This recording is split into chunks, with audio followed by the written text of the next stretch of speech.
Alors aujourd'hui, on va voir les 3 points pour formuler une critique constructive. Alors vous avez compris à travers un certain nombre de mes vidéos que quand on parle de critique, c'est-à-dire que l'idée d'affronter à deux des idées contraires, de remettre en question des mauvaises habitudes qui nous enferment dans nos prisons intérieures et de redonner du mouvement à notre couple est essentielle. Quand on a l'illusion que l'absence de conflit dans le couple est formidable, oui, l'absence de dispute est bien. En revanche, l'absence de conflit qui vient en fait, qui est une tentative de résolution d'idées contraires qu'on a à deux, là, c'est fondateur et c'est fondamental dans la vie de couple, pour d'ailleurs garder le couple en vie tout simplement. Alors par rapport à ça, par rapport à la critique constructive, justement, c'est la critique positive qui peut être un peu difficile à entendre et à recevoir, parce qu'une critique n'est pas toujours facile à recevoir.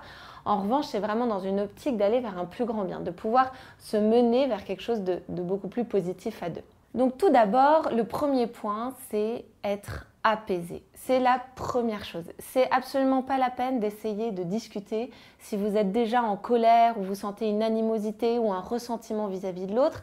C'est pas la peine, parce que même si vous avez l'impression de dire les choses avec dans le calme, avec empathie, en fait, si vous ressentez déjà de l'animosité ou de la colère en vous, l'autre va le ressentir. C'est vraiment le langage non verbal. On a beau dire mais non, j'étais pas comme ça. En fait, le corps parle malgré nous.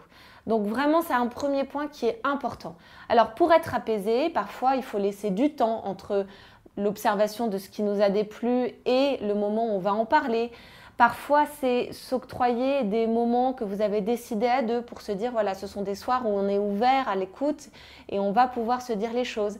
Parfois, c'est de se dire, on va se trouver des moments un peu plaisants et on se laisse 1 heure où on va se dire nos critiques et le reste du temps, on arrête d'en parler et on garde un moment plaisant. Vous voyez, il faut essayer d'être créatif pour faire en sorte d'apaiser les choses et que vous en parliez vraiment avec non seulement avec calme, détente, empathie, bienveillance, mais aussi être capable d'entendre ce que l'autre va vous dire. Parce que parfois, c'est facile de faire la critique, mais ça peut être plus compliqué d'aller accueillir la réaction de l'autre. Et pour ça, il faut que vous soyez détendu, parce que sinon, ça peut bien commencer et mal continuer. Donc vraiment, ce côté être apaisé est essentiel.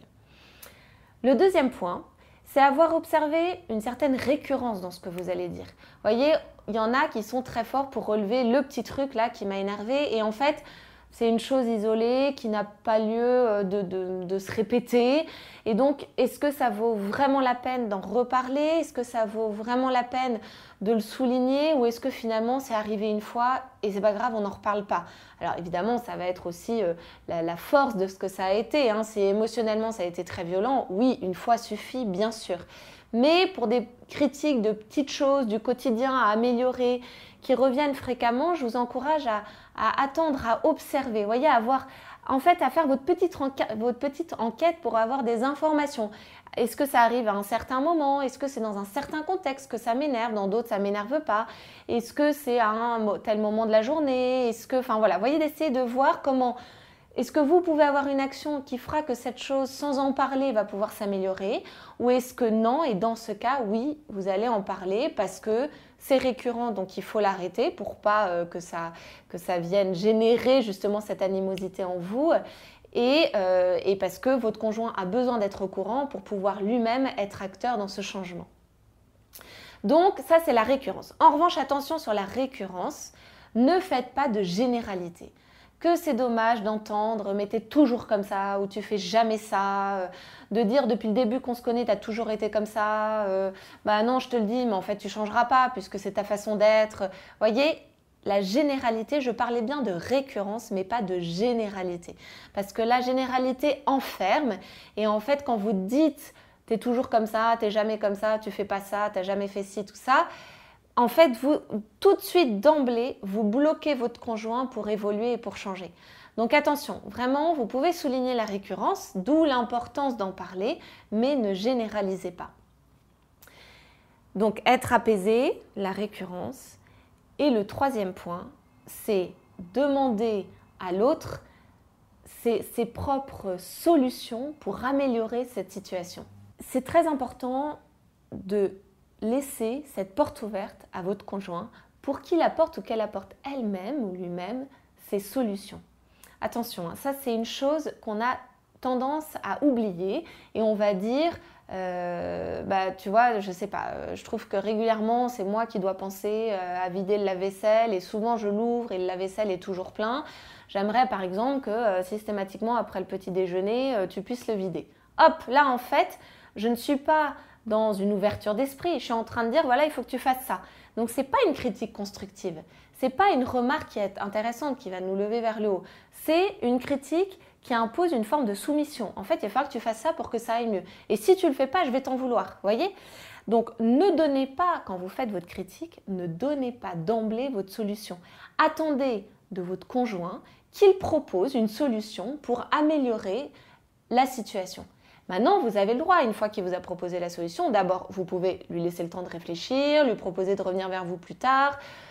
Et après, vous pouvez évidemment en discuter parce que la solution du conjoint n'est peut-être pas votre solution à vous. Donc, ça peut être intéressant de dire, bah non, en fait, ta solution non plus me convient pas. Moi, je pensais à ça, est-ce que ça pourrait aller? Et si ça va pas, eh ben, on va y réfléchir encore pour trouver une solution qui nous convienne à tous les deux. Mais quand d'emblée vous dites ça, j'ai cette critique et en plus il faudrait que tu fasses comme ça, en fait là souvent le conjoint va se raidir un peu et ne sera pas du tout dans l'ouverture de cette écoute.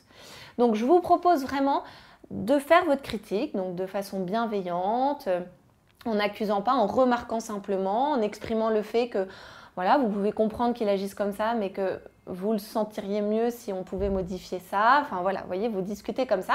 Et après, vous lui dites, est-ce que tu aurais potentiellement une solution qui te conviendrait, qui pourrait me convenir. Voilà. Et là, on est vraiment dans une ouverture, on est dans l'accueil de la personne, dans ce qu'elle est et dans cette liberté d'agir sur ses propres actions. Voilà, donc si je résume les 3 points pour faire une critique constructive, c'est être apaisé, attendre une forme de récurrence pour être sûr que ce que vous allez dire est important d'être dit. Enfin, il faut le dire, excusez-moi, c'est pas très français ce que j'ai dit, mais voilà, il faut pouvoir le dire. C'est important voilà, que ce soit dit, que ce soit exprimé pour améliorer et pour vous rapprocher, non pas vous éloigner. Et enfin, attendre de l'autre qui propose une solution. Alors, je sais que certain nombre de couples, de personnes qui me regardent, c'est parce que vous avez des questions, vous pouvez être en difficulté vous-même. C'est pour ça que j'ai préparé, pour approfondir tous ces sujets-là, j'ai préparé un module sur la communication que vous trouvez juste en dessous de ma vidéo. Donc, vous pouvez cliquer dessus et on se retrouve tout de suite après pour renforcer ces idées-là, vous donner plus d'outils concrets et vous mettre en action par rapport à tout ce fonctionnement qui tend à vous rapprocher l'un de l'autre.